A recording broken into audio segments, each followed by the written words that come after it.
Bienvenidos a Entrevistas de Visión Católica TV. Patricia Bellido entrevistó al padre Joan Antoni Mateu García, doctor en teología, sobre un tema de máxima actualidad, como es la renuncia de un papa. Doctor Mateu, ¿podría contarnos cuándo un papa deja de serlo? Fundamentalmente, el ministerio del papa cesa en el momento en que muere o en el momento que renuncia libremente, por unas razones de mucho peso, al ejercicio de su servicio a la Iglesia. ¿Qué significa que un papa sea papa emérito? Es una terminología relativamente nueva.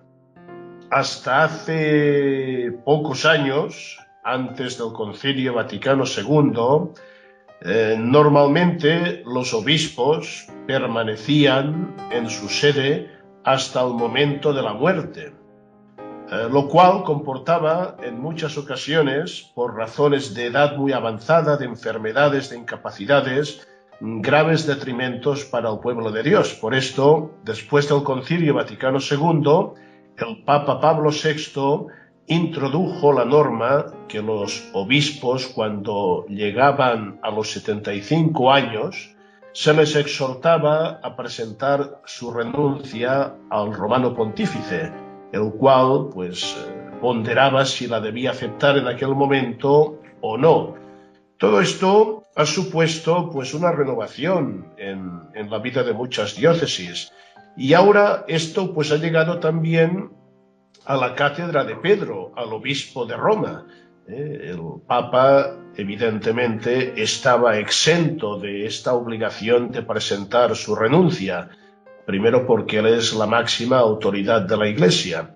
Pero al producirse de facto con Benedicto XVI esta renuncia, vemos que prácticamente ya es todo el colegio apostólico, incluido el sucesor de Pedro, que en un momento o en otro se han acogido a esta posibilidad. Por tanto, un papa emérito es un obispo de Roma que ha renunciado al ejercicio de su ministerio y ha dado paso a un nuevo papa.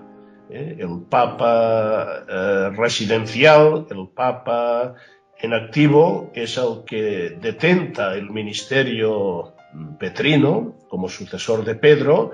En cambio, el otro es obispo de Roma emérito. Emérito se podría traducir con algunos reparos por jubilado. ¿Ser papa conlleva recibir un sacramento específico? Vamos a ver, cuando hay un cónclave, si el que resulta elegido no es obispo, debe ser consagrado obispo inmediatamente, porque el Papa es, en primer lugar, el obispo de Roma, el que sucede en la cátedra de Pedro. Pero no es un sacramento específico, diferente del episcopado. Es decir, el Papa como sacramento es solo obispo, su título es obispo de Roma. Y por tanto, el ministerio petrino va asociado al ejercicio del ministerio del obispo de Roma, pero no es un sacramento diferente. ¿Se refiere a que no los obispos son los únicos que pueden ser papas?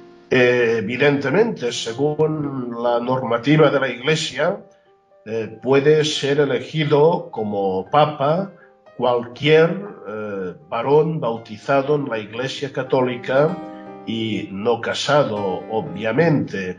Normalmente, desde hace muchos siglos, el Papa suele salir del colegio cardenalicio. Es uno de los cardenales que es elegido romano pontífice, pero no es una cosa estrictamente necesaria. Imaginemos, por ejemplo, que en el cónclave que ha de elegir al sucesor de Benedicto XVI y que está en curso, los cardenales prefirieran a alguien que no está en el colegio cardenalicio. No sé, el obispo, por ejemplo, de Venecia. el patriarca de Venecia, que actualmente no es cardenal, no fue creado cardenal. Podrían elegirlo, o imaginemos un presbítero romano, un sacerdote de Roma, pues que es conocido, de buena fama, de santidad, de sabiduría, y los cardenales deciden elegirlo. O sea, hay una libertad en la elección. Ahora, la pregunta clave, ¿puede un papa renunciar? ¿Por qué? Esta es una pregunta muy importante. Claro, el Papa, como sucesor de Pedro, recibe un encargo, una misión muy importante para toda la Iglesia, confirmar a los hermanos en la fe, ser, como dice el Concilio Vaticano II, el fundamento visible de la comunión en la fe y en la caridad. Por tanto, el Papa ejerce un ministerio al servicio del pueblo de Dios sumamente importante. ¿Puede renunciar? Claro que sí que puede renunciar, porque es una libertad que la Iglesia siempre ha reconocido al obispo de Roma, pero no es una renuncia arbitraria, no es una renuncia caprichosa. El único motivo que justifica esta renuncia es la consideración del bien de la Iglesia. El Papa, considerando las circunstancias, considerando su salud, su edad, y sobre todo viendo por encima de todo el bien de la Iglesia, puede renunciar, y con esta renuncia hacer un gran servicio al pueblo de Dios, que es lo que ha hecho el Papa Benedicto XVI. Y yo me permito recordar un hecho que tal vez muchos no conozcan, y es que el Papa Pío XII dejó escrita una carta a sus cardenales diciéndoles que considerasen que había renunciado si Hitler lo hacía prisionero, porque el Papa consideraba que si lo hacían prisionero ya no podía prestar aquel servicio tan valioso a la Iglesia, y por esto daba libertad a los cardenales en tal eventualidad para que pudieran elegir un nuevo romano pontífice.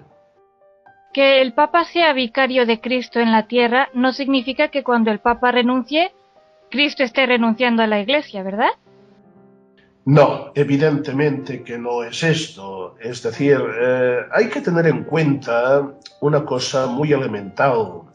En la Iglesia, tal como Cristo la ha querido, no olvidemos que la Iglesia está fundada por nuestro Señor Jesucristo y vivificada por el Espíritu Santo. Y Cristo quiso una Iglesia con unas características pues muy concretas, muy determinadas. No nos la inventamos nosotros, la Iglesia.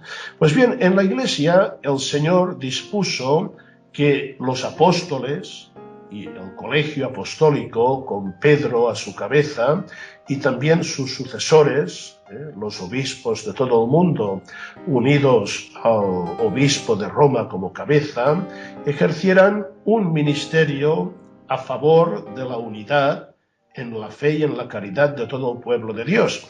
Por tanto, un ministerio eclesial, un diácono, un presbítero, un obispo, en otro nivel no sacramental, el mismo ministerio del sucesor de Pedro, no están estrictamente ligados a una persona concreta como si esto fuera una posesión absoluta de aquella persona.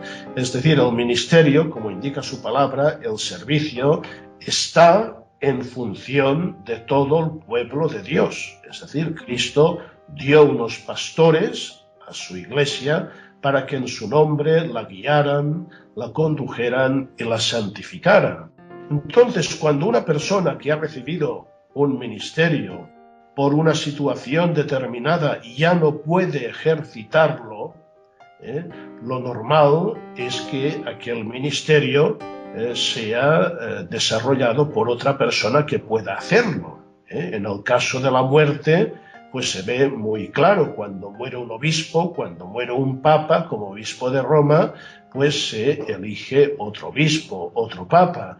Cuando no es el caso de la muerte, como como podría ser privación de libertad, enfermedad grave incapacitante, lo normal pues es también que aquel ministerio sea ejercido por alguien que pueda ejercerlo, porque el pueblo de Dios, la Iglesia, necesita aquel servicio, necesita aquel ministerio. Y por tanto, si esto se considera de esta manera, se ve como una cuestión de fe muy clara y de amor y servicio a la Iglesia. Es decir, el ministerio petrino es un cargo, no un sacramento. Es un encargo, es un encargo. El ministerio petrino asociado al obispo de Roma, esto es muy importante, es decir, aquel que ejerce el ministerio petrino siempre es obispo de Roma, es un encargo, un servicio, una misión que el Señor ha confiado a aquella persona para ejercerla mientras pueda ejercerla, sea por circunstancias de vida, de salud u otras circunstancias históricas eventuales. Por tanto, ¿el Papa emérito es también obispo emérito de Roma?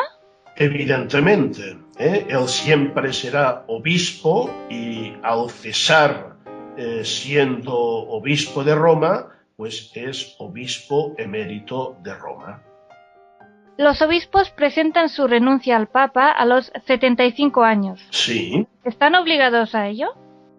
Propiamente hablando, el Código de Derecho Canónico no lo presenta como una obligación estricta, pero sí como una exhortación muy importante. Prácticamente moralmente hay que entenderlo como una invitación ineludible a hacerlo si no es por causas graves muy determinadas. Sabiendo que un obispo pues puede renunciar, incluso debe en ciertas ocasiones, tampoco se ve tan grave que el Papa renuncie.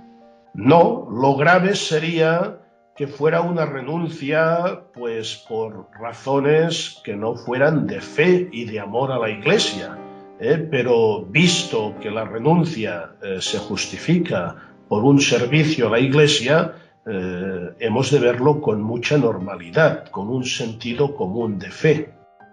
De todas formas, el Papa que renuncie morirá siendo Papa y el obispo que renuncie morirá siendo obispo.